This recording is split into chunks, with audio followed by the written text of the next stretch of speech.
رب العالمین والصلاة والسلام علی رسولہ الکریم وعلی آلہ واصحابہ اجمعین، اما بعد۔ باب اذا القی علی ظہر المصلی قذر او جیفۃ لم تفسد علیہ صلاۃہ،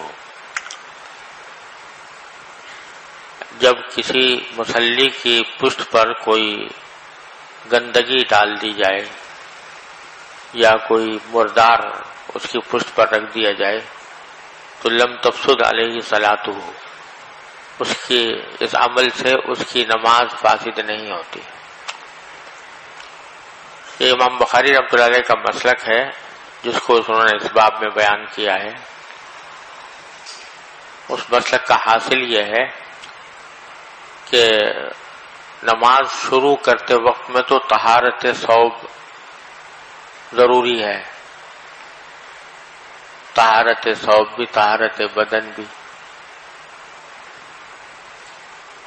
لیکن جب نماز شروع ہو گئی، شروع ہونے کے بعد اگر کپڑے کے اوپر کوئی نجاست لگی تو شروع ہونے کے بعد نجاست لگنے سے نماز فاسد نہیں ہوتی۔ یہ ان کا مسلک ہے۔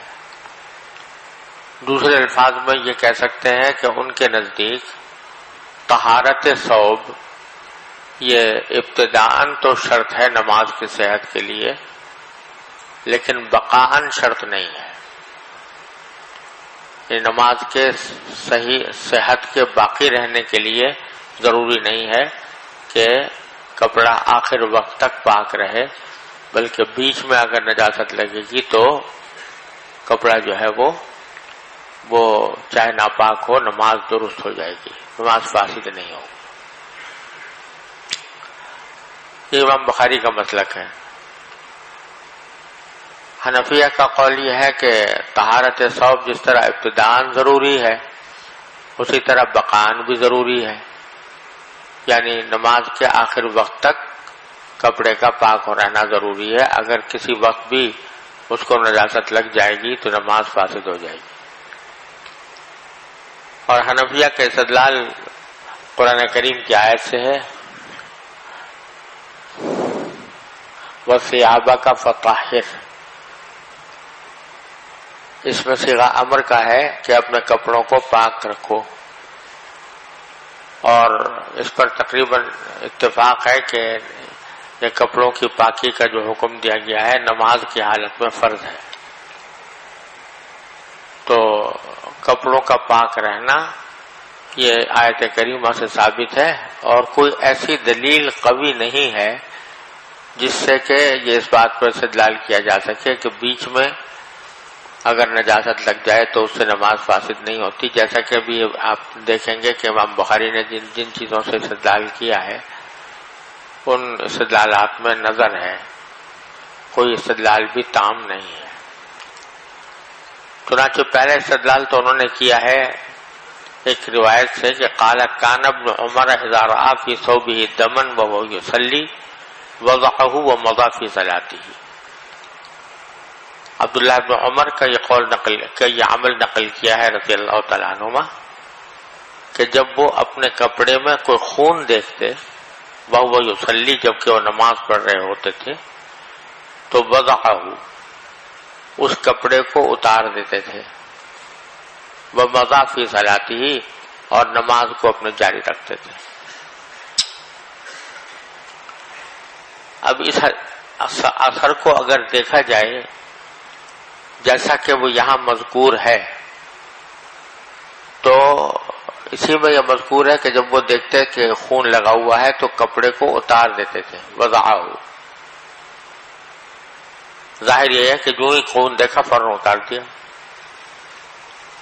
اگر خون کے باقی رہنے سے، خون کے لگنے سے نماز فاسد نہ ہوتی تو اتارنے کی ضرورت کیا تھی؟ سمجھے نا؟ ظاہر یہی ہے کہ اس کو وہ مفسد صلاۃ سمجھتے تھے، اس واسطے اس کو اتار دیتے تھے۔ سمجھ گئے؟ لہذا استدلال امام بخاری کا اس وقت بنے گا جبکہ یہ سمجھا جائے کہ خون لگا ہوا تو تھا بہت دیر پہلے سے، دیکھا عبداللہ بن عمر نے بہت بعد میں، اور پھر اتار کے رکھ دیا. اب یہ ساری تقدیر اس میں یہ ساری بات موجود نہیں ہے، بلکہ جو ہی لگا لگتے ہی دیکھا، دیکھتے ہی اتار دیا. تو کوئی وقت ایسا نہیں گزرا نماز کا کہ جس میں خون لگا ہوا ہو اور ان کے علم میں آیا ہو اور پھر اس کے بعد اس کو باقی رکھا ہو. استدلال اس وقت بنتا جب وہ اس کو باقی رکھتے اپنے جسم کے اوپر. ٹھیک ہے نا. دوسرے یہ اثر جو حضرت یہاں پر امام بخاری نے روایت کیا ہے، یہ آدھا روایت کیا ہے. دوسری روایتوں کے اندر اس کی تفصیل یہ آئی ہے کہ اگر خون لگا ہوا دیکھتے، اتارنا ممکن ہوتا تو اتار دیتے، اور اگر اتارنا ممکن نہ ہوتا تو وہ جاتے، جا کر دھوتے، دھو کر پھر آ کر بنا کرتے نماز پہ. دھونے کا بھی ذکر ہے. تو اگر بقاً نجاست کا لگنا یہ مضر نہ ہوتا تو پھر جا کر دھونے کی کوئی ضرورت نہیں تھی. سمجھ گیا بھائی ہیں؟ تو یہ مسئلہ بیان کر دیا. آگے فرماتے ہیں وقال ابن المسیب والشعبی، سعید ابن مسیب اور شعبی، عامر شعبی دونوں تابعین میں سے ہیں. ان دونوں کا قول نقل کیا ہے کہ اذا صلی وفی ثوبہ دم او جنابۃ او غیر القبلہ او تیمم فصلی ثم ادرک الماء فی وقتہ لا یعید. ان دو بزرگوں سے امام بخاری نے یہاں چار مسئلے نقل کیے ہیں. پہلا مسئلہ یہ ہے کہ اذا صلی وفی ثوبہ دم، کسی شخص نے نماز پڑھی اس حالت میں کہ اس کے کپڑے پر خون لگا ہوا تھا، تو آخر میں آ رہا ہے کیا آ رہا ہے؟ لا یعید، اعادہ کرنے کی ضرورت نہیں. اور دوسرا مسئلہ یہ کہ جنابت لگی ہوئی تھی. جنابت کی کیا معنی؟ منی لگی ہوئی تھی اور نماز پڑھی اس نے اسی حالت میں، تو اس کا حکم بھی انہوں نے آگے یہ بیان کیا ان بزرگوں نے کہ لا یعید. یہ دونوں جو مسئلے بیان کیے ہیں یہ بے شک امام بخاری کی تائید کرتے ہیں.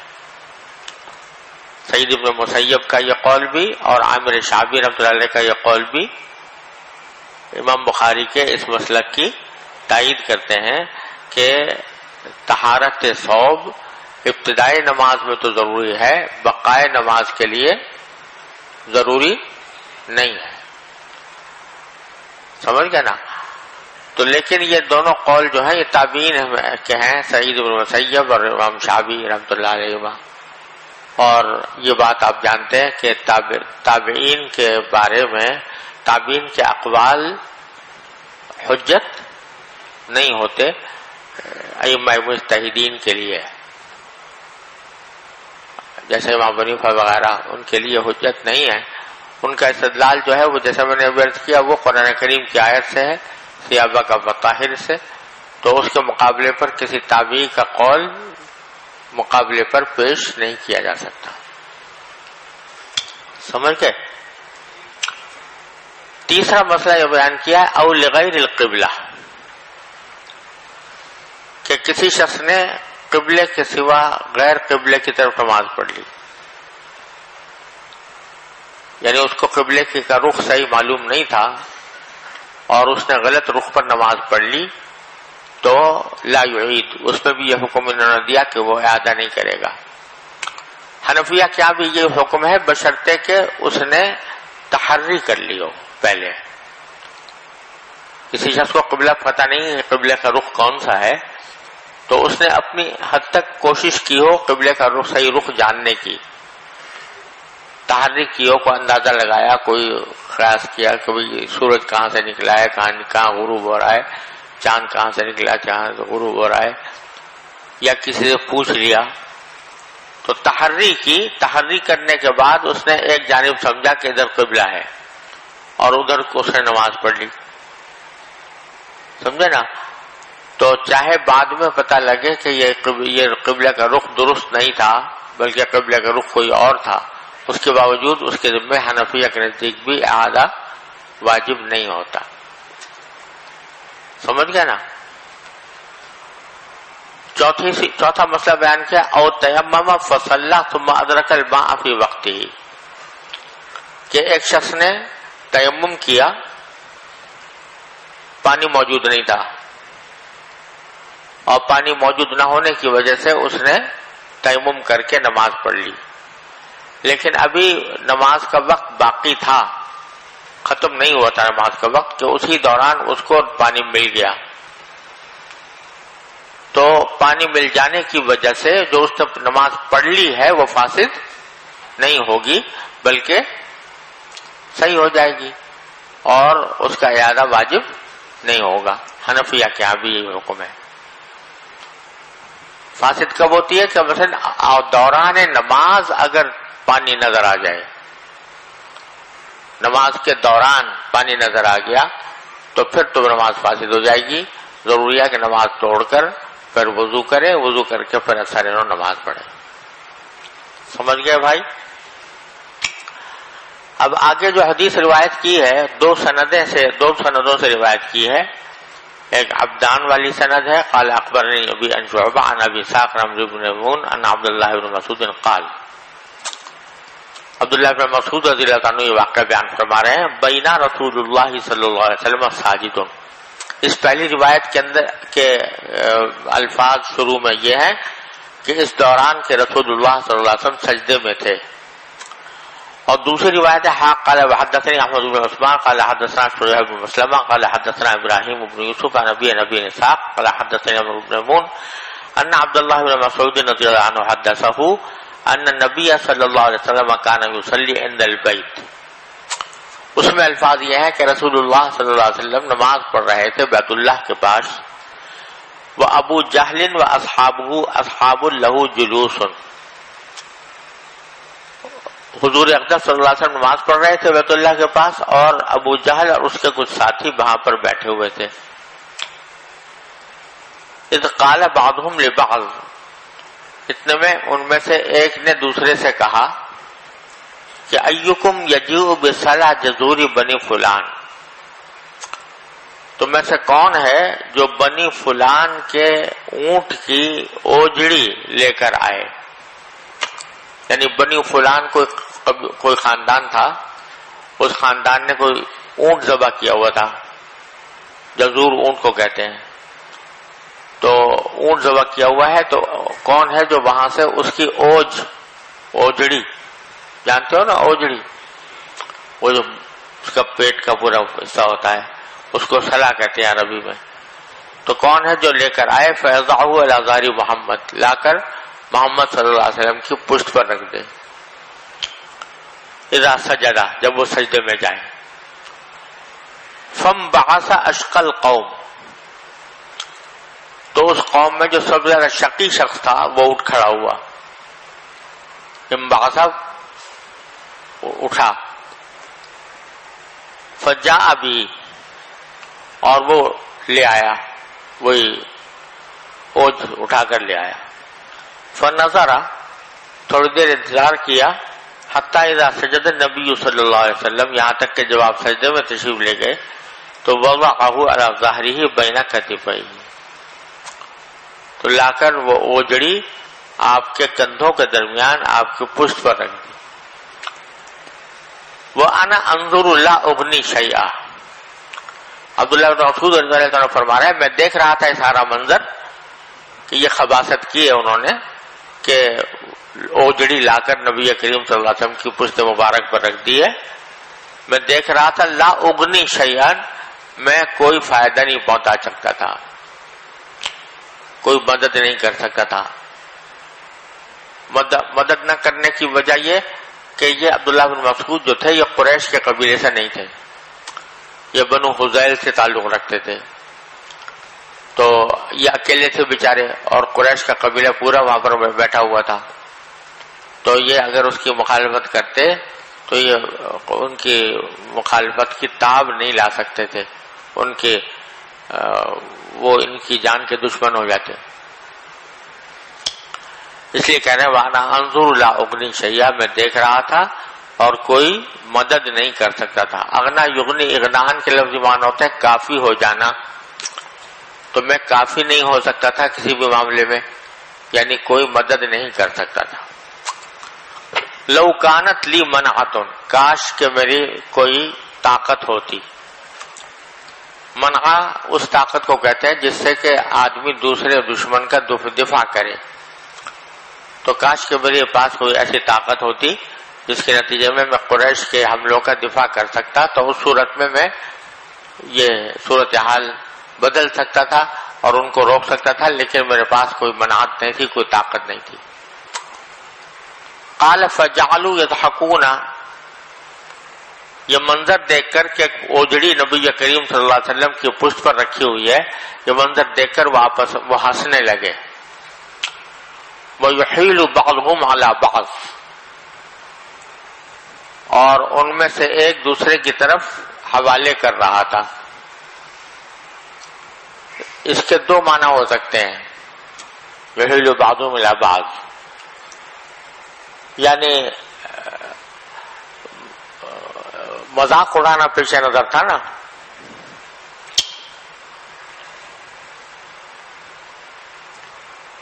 مذاق اڑانا پیش نظر تھا، تو یحیل بعضهم الی بعض، کیا اس عمل کو حوالے کر رہا تھا ان میں سے ایک دوسرے کی طرف کہ تو نے کیا، وہ کہہ رہا تو نے کیا، اس نے کہا تو نے کیا، مذاق اڑانا پیش نظر تھا، تو کام تو غلط تھا، برا کام تھا، تو ہر ایک دوسرے کی طرف حوالے کر رہا تھا کہ تم نے کیا، تم نے کیا، تم نے کیا۔ یحیل بعضهم الی بعض،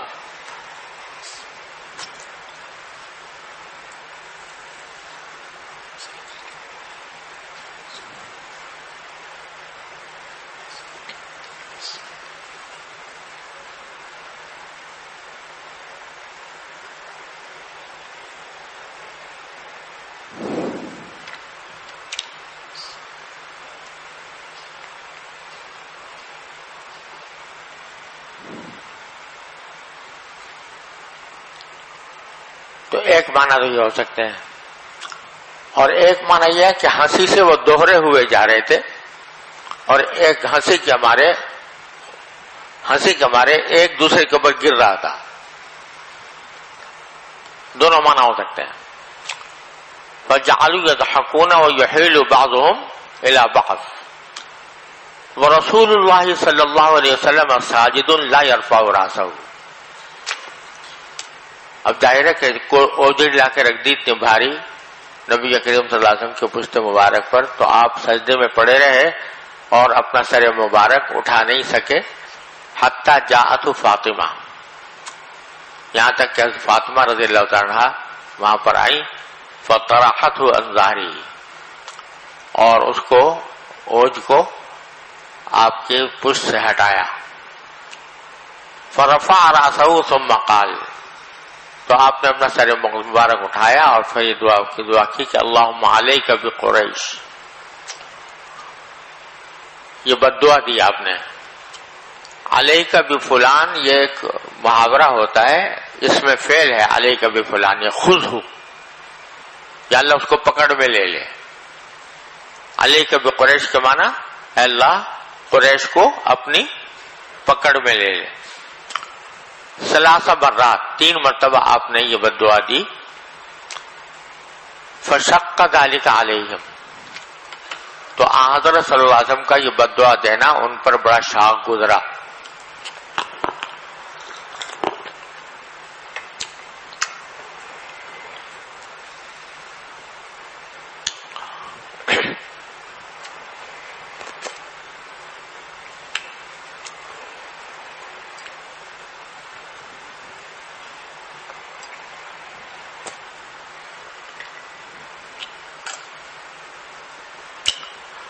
ان پر شاق گزرا، ادعا علیہم، جبکہ آپ نے بد دعا دی ان کو۔ قال، عبداللہ بن مسعود فرماتے ہیں رضی اللہ عنہ کہ وَكَانُوا يَرَوْنَ أَنَّ الدَّعْوَةَ فِي ذَلِكَ الْبَلَدِ مُسْتَجَابَةٌ، ان کا یہ اعتقاد تھا کہ دعا کرنا اس شہر میں مکہ مکرمہ میں مستجاب ہوتی ہے۔ قبول ہوتی ہے دعا. اس لیے وہ بڑے ان کو شاق گزرا کہ ہمارے اوپر ہمارے خلاف یہ بد دعا دے رہے ہیں. ثم سما، پھر آپ نے ایک ایک کا نام لے کر بد دعا دی. اللہم علیک بأبی جہل وعلیک بعتبۃ بن ربیعہ وشیبۃ بن ربیعہ والولید بن عتبہ. ولیدہ غلط لکھا ہوا ہے، ولیدی ہے، علیک بھی با جار کے تحت آ رہا ہے. والولید بن عتبہ وأمیۃ بن خلف وعقبۃ بن ابی معیط. اور وعد السابع، اور ایک ساتواں نام بھی لیا تھا حضور اقدس صلی اللہ علیہ وسلم نے، فلم یحفظہ، تو اس کو وہ یاد نہیں رکھا، راوی نے یاد نہیں رکھا. دوسری روایتوں میں آتا ہے کہ وہ عمارہ ابن ولید تھا. فلم یحفظہ فوالذی نفسی بیدہ. اب حضرت عبداللہ بن مسعود فرماتے ہیں میں میری قسم اس ذات کی جس کے ہاتھ میں میری جان ہے، لقد رأیت الذین عد رسول اللہ صلی اللہ علیہ وسلم الصرع. جن لوگوں کا شمار کیا تھا رسول اللہ صلی اللہ علیہ وسلم نے، جن لوگوں کے نام لیے تھے، میں نے ان سب کو دیکھا صرع، پچھڑے ہوئے. صرع سریع کی جمع ہے، صرع یسرع کے معنی کسی کو پچھاڑ دینا. تو سریع وہ شخص جس کو پچھاڑ دیا گیا ہو، یعنی ان کو میں نے مقتول دیکھا، پچھڑا ہوا دیکھا، یعنی مقتول دیکھا. فی القلیب، اس اندھے کنویں میں، قلیب بدر، جو بدر کا قلیب تھا. یاد ہے نا کہ غزوہ بدر کے موقع پر جو کفار قریش قتل ہوئے تھے، ان کو بدر کے ایک اندھے کنویں میں ڈال دیا گیا تھا، جس کو قلیب بدر کہا جاتا ہے.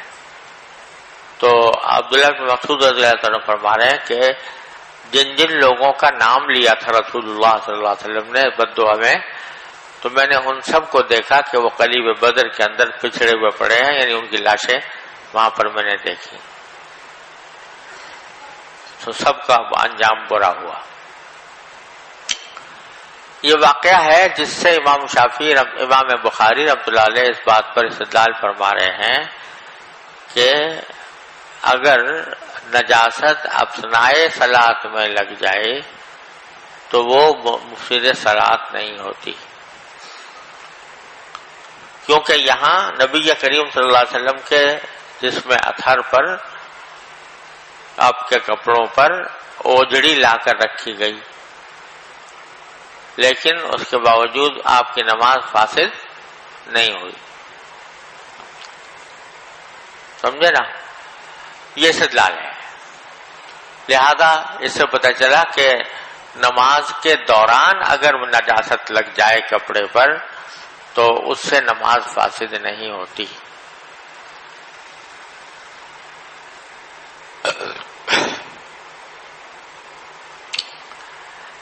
حنفیہ کی طرف سے اس استدلال کا جواب یہ ہے کہ اس واقعے کی پوری تفصیلات موجود نہیں ہیں. اول تو یہ معلوم نہیں کہ وہ اوجڑی جو لا کر رکھی گئی تھی وہ خشک تھی یا تر تھی. اگر وہ خشک تھی تو خشک نجاست اگر کسی اثناء نماز میں لا کے رکھ دی گئی تھوڑی دیر کے لیے اور پھر ہٹا دی گئی تو خشک نجاست جس کا اثر کپڑوں تک نہیں پہنچتا، اس سے نماز فاسد نہیں ہوتی. سمجھ گئے نا؟ دوسری بات یہ کہ یہاں ایک واقعہ بیان کیا گیا ہے کفار کے ظلم و ستم کا، لیکن جو نماز آپ پڑھ رہے تھے اس نماز پر اس کا کیا اثر پڑا اور آپ نے اس نماز کو دہرایا یا نہیں دہرایا، اس کا کوئی ذکر نہیں ہے. استدلال اس وقت بنتا جبکہ یہ کہا جاتا کہ نماز آپ نے پڑھی، اسی حالت میں پوری کی اور پھر دہرائے بھی نہیں، تب استدلال بنتا نا. لیکن یہ تفصیلات موجود نہیں ہیں، جس کی وجہ سے اس سے استدلال تام نہیں ہوتا. بلکہ جو الفاظ یہاں آپ دیکھ رہے ہیں اس کے ظاہر سے یہ معلوم ہوتا ہے کہ جب اوجڑی لا کر رکھی تو اس کے فوراً بعد آپ نے نماز توڑ دی، کیونکہ الفاظ یہ ہیں، دیکھو حتی جاءت فاطمہ فطرحت عن ظہری، حضرت فاطمہ آئیں اور اس اوجڑی کو آپ کی پشت سے ہٹایا، فرفع راسہ، آپ نے اپنا سر اٹھایا، ثم قال، پھر فرمایا اللہم علیک بقریش، فوراً بددعا دی سر اٹھا کر، ہے نا. تو یہ بددعا بظاہر ظاہر یہ ہے کہ نماز کے دوران تو نہیں دی ہوگی. سر اٹھایا جس کے معنی نماز ختم کر دی، اور پھر بددعائیں دی. بددعائیں جو ہیں وہ نماز کے دوران دینا ظاہر کے خلاف ہے، لہذا یہ بددعائیں دی کب؟ نماز کے پورا کرنے کے بعد، نماز کو ختم کرنے کے بعد. تو آپ نے نماز ختم کر دی، لہذا اس سے پورا استدلال تام نہیں ہوتا اس مسئلے کے اوپر. سمجھتے میں بات آ گئی؟ جی سوال یہ قنوت نازلہ کے اندر بھی تو صحیح، وہ قنوت نازلہ میں ہے خاص طور پر ہوتا ہے، لیکن یہ کہ یہاں سجدے سے اٹھ کر بیٹھ کر نماز پڑھنے میں کہیں دوسرے کو نام کو بتاؤ دینا یا اور کہیں ثابت نہیں. جی جی ایک اور سوال. جی یہ جو احناف استدلال کرتے ہیں وہ ثیاب کا فطاہر سے، کہ تو امر تو تکرار کا تقاضا نہیں کرتا، ایک مرتبہ اگر طہارت حاصل ہو گئی تو اس سے تو شافعی بھی استدلال کر سکتے ہیں کہ شروع میں طہارت حاصل کر لی. تکرار کا تقاضا نہیں کرتا، یعنی مطلب یہ ہے کہ ایک ہی عمل کو دوبارہ نہیں کیا جائے گا، لیکن جب بھی طہارت زائل ہوگی اس کے بعد دوبارہ طہارت حاصل کرنی ہوگی. یہ تو اس آیت کا بھی مقتضا ہے. جی باب البزاق والمخاط ونحوه في الثوب. وقال عروة عن المسور ومروان خرج رسول الله صلى الله عليه وسلم زمن الحديبية فذكر الحديث وما تنقم النبي صلى الله عليه وسلم نخامة إلا وقعت في كف رجل منهم فدلق بها وجهه وجلده. وبه قال حدثنا محمد بن يوسف قال حدثنا سفيان عن حميد عن أنس رضي الله تعالى عنه وعنه قال بزق النبي صلى الله عليه وسلم في ثوبه.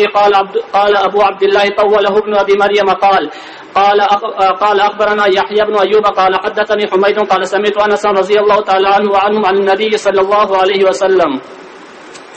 یہ بتلانا چاہتے ہیں اس باب میں کہ بزاق یعنی تھوک اور مخاط یعنی ناک کی ریزش وغیرہ یہ کپڑے پہ لگ جائے تو کپڑا نجس نہیں ہوتا، اور یہ بات متفق علیہ ہے، کسی کا اختلاف نہیں ہے اس میں. اور اس کی استدلال کے لیے وہ حدیبیہ والی حدیث دوبارہ ذکر کی ہے جس کا اشارہ پہلے بھی کیا تھا. تفصیل سے یہ حدیث جو ہے بہت مفصل کئی صفحات میں آئی ہے، وہ انشاءاللہ کتاب الشروط میں آئے گی، لیکن یہاں ایک ہی حصہ اس کا روایت کیا ہے. تو عروہ روایت کر رہے ہیں مسور ابن مخرمہ اور مروان ابن حکم سے کہ رسول اللہ صلی اللہ علیہ وسلم حدیبیہ کے زمانے میں نکلے تھے اپنے وطن سے، مدینہ منورہ سے. فذکر الحدیث، پھر بہت تفصیل سے وہ حدیث روایت کی حدیبیہ والی. اسی میں یہ جملہ بھی ہے کہ وما تنخب النبی صلی اللہ علیہ وسلم نخامتا، نبی کریم صلی اللہ علیہ وسلم کوئی نخامہ نہیں نکالتے تھے، الا وقعت فی کف رجل منہم، مگر وہ ان میں سے کسی کے ہاتھ میں چلا جاتا تھا. کن کے ہاتھ میں؟ صحابہ کے. فدلک بها وجهه وجلدہ، تو اس نخامہ سے وہ اپنے چہرے اور اپنے کھال کو مل لیتا تھا. تبرکن، نبی کریم صلی اللہ علیہ وسلم کے نخامے کو اس طرح مل لیتا تھا. جی اور آگے پھر وہی ایک دوسری حدیث روایت کی ہے انس کی کہ بزق النبی صلی اللہ علیہ وسلم کی ثوبہ، کہ ایک مرتبہ نبی کریم صلی اللہ علیہ وسلم نے کپڑے میں تھوکا تھا، اپنے کپڑے میں تھوکا تھا. آگے تفصیل سے کتاب الصلاح میں آئے گی یہ حدیث کہ جس میں یہ بتایا آپ نے کہ اگر کسی کو تھوک آئے تو وہ قبلے کی طرف نہ تھوکے، بلکہ اگر مجبور ہو گیا ہے تھوکنے کے اوپر تو پھر اپنے کپڑے کے اندر اس طرح تھوک کر آپ نے بتایا. جی جی ایک سوال. جی جی حنفیہ کی نزدیک طہارت ثوب نماز کے لیے ابتداء و باقاً شرط ہے. جی. اور حضرت ابن عمر رضی اللہ عنہ کی جو اثر ہے اس میں یہ ہے کہ ابن عمر رضی اللہ عنہ کپڑے میں خون دیکھتے تو فوراً اتار لیتے اور نماز جاری رکھتے. اس کے اندر جو ہے وہ ایک جز بغیر طہارت ثوب کے ہوا اور بقا کی بنا جو ہے وہ اس جز پر ہوا، تو بقا تو بغیر طہارت کے ہوا. ایک جز جو ہوا بغیر طہارت، یہ مطلب ہے آپ کا؟ جی اتارنے سے پہلے. جی تو بقا کی بنا جو ہے وہ اس جز پر ہے، تو بقا تو بغیر طہارت کے ہوا. ہاں لیکن دیکھو جس چیز کے اندر بھی یہ جو حکم ہے نا کہ طہارت ہونی چاہیے بقان بھی، یہ اتنی جو معتدبی مقدار ہو، معتدبی مقدار جس کو فقہائے حنفیہ بقدر ادائے رکن سے تعبیر کرتے ہیں. یعنی اگر فرض کرو خون کوئی نجاست لگی، اتنی دیر لگی رہی جتنی دیر میں ایک رکن ادا کیا جا سکتا ہے، پھر تو وہ مفسد صلاۃ ہوگی. لیکن لگی اور لگتے ہی الگ ہو گئی، لگی اور لگتے ہی الگ ہو گئی. اتنا وقت نہیں گزرا جتنا کہ جس میں ایک رکن ادا کیا جا سکے، تو اس صورت میں وہ نماز کے لیے مفسد نہیں ہوتی. تمام کاموں کا حکم یہی ہے. ستر عورت کا حکم بھی یہی ہے. اگر کسی کی عورت کھل گئی، عورت کا حصہ کچھ کھل گیا نماز کے دوران، تو اگر اتنا کھلا کہ کھلتے ہی پھر فوراً چھپ گیا تب تو نماز صحیح ہو جائے گی. لیکن اگر بقدر ادائے رکن، جتنی دیر میں ایک رکن ادا کیا جاتا ہے، اور اس کی مقدار جو بیان کی ہے فقہاء کرام نے، وہ 3 مرتبہ سبحان ربی العظیم یا سبحان ربی الاعلیٰ کہنا، سمجھے؟ تو اس اتنی دیر اگر رہے گا تو پھر مفسد ہوگا، اور اگر اس سے کم ہوگا تو مفسد نہیں ہوگا. جی استاد یہ ایک سوال ہے. جی استاد جی اگر کسی بندے کے کپڑوں پر نماز کے دوران نجاست لگ جائے تو اس نماز کے دوران اس کو دھو کر اس نماز پر بنا کر سکتا ہے؟ یہ عبداللہ بن عمر کا مسلک تھا، حنفیہ کے ہاں نہیں ہے. یہ وضو تو توڑنے کے لیے حدیث میں چونکہ آیا خلاف قیاس، لہذا وضو اگر ٹوٹ گیا ہے تو وضو جا کر لے، پھر آ کر بنا کر لے، وہ درست ہے.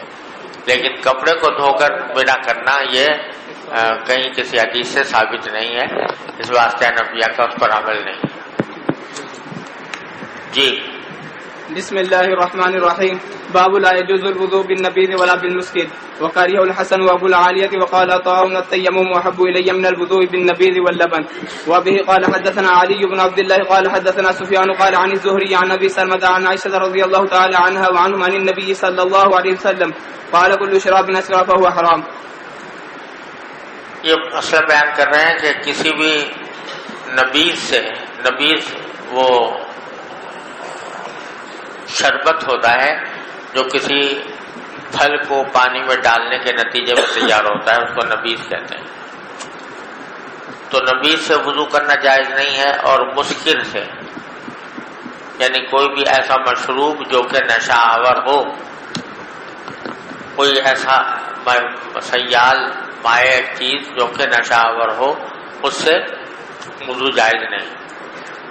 تو جہاں تک مسکر کا تعلق ہے، جیسے شراب ہے، اس سے وضو جائز نہ ہونے پر تو اجماع ہے، اس میں تو کسی کا کلام ہی نہیں ہے. لیکن وہ نبیذ جو کہ مسکر ہو، مسکر نہ ہو، لیکن اس کے اندر مٹھاس پیدا ہو گئی اور اس کا رنگ بھی بدل گیا. اگر رنگ نہیں بدلا، نبی جس طرح کرتے ہیں کہ رات کو پانی میں ڈال دیتے ہیں کھجوریں، صبح کو پھر اس کو رمل ڈل کر پھر وہ ایسا ہو جاتا ہے کہ جس سے اس کا رنگ بھی بدل جاتا ہے اور ذائقہ بھی تبدیل ہو جاتا ہے اور بو بھی بدل جاتی ہے. تو وہ نبیذ جو ہے اس کے بارے میں شروع میں کچھ اختلاف تھا، امام ابو حنیفہ کی طرف منسوب ہے کہ وہ اس کو جائز قرار دیتے تھے، سمجھے نا.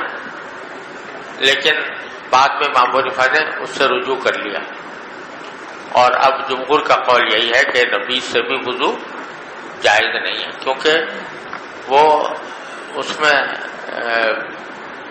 مائیت وضو جو ہے وہ چاہتا ہے کہ پانی سے وضو کیا جائے، اور نبیذ کو پانی نہیں کہا جاتا. اس واسطے پھر جمہور کا قول یہی ہے، حنفیہ نے بھی امام ابو حنیفہ نے بھی اسی کی طرف رجوع کیا ہے. سمجھ گئے؟ وَكَرِهَهُ الْحَسَنُ وَأَبُو الْعَالِيَةِ، حسن بصری ابو العالیہ نے بھی مکروہ سمجھا کائے کو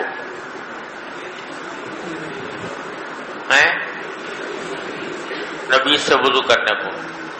وقال عطا، اور حضرت عطا نے فرمایا التیمم احب الی من الوضوء بالنبیذ واللبن.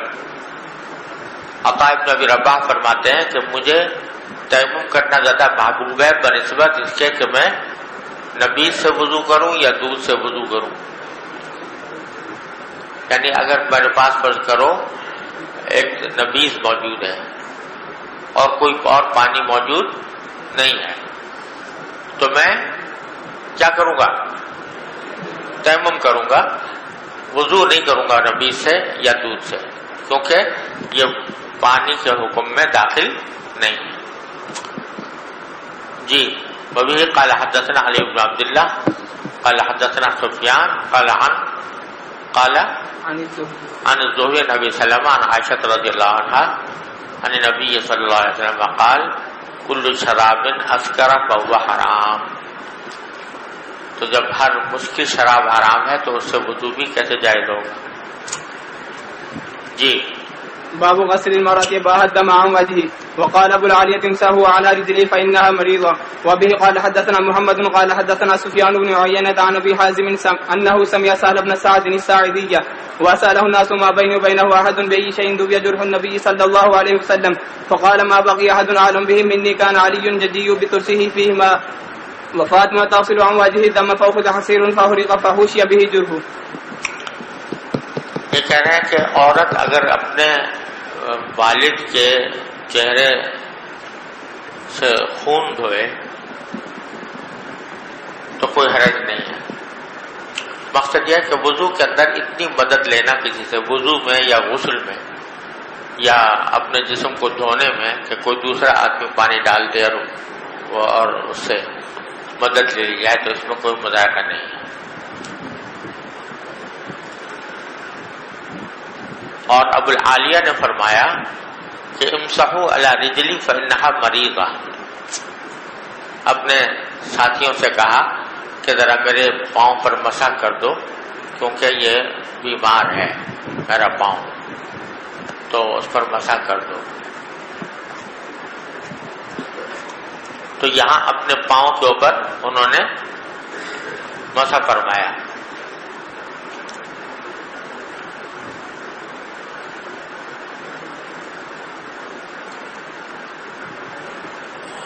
ان کے پاؤں کے اوپر کچھ وہ نکلی ہوئی تھی،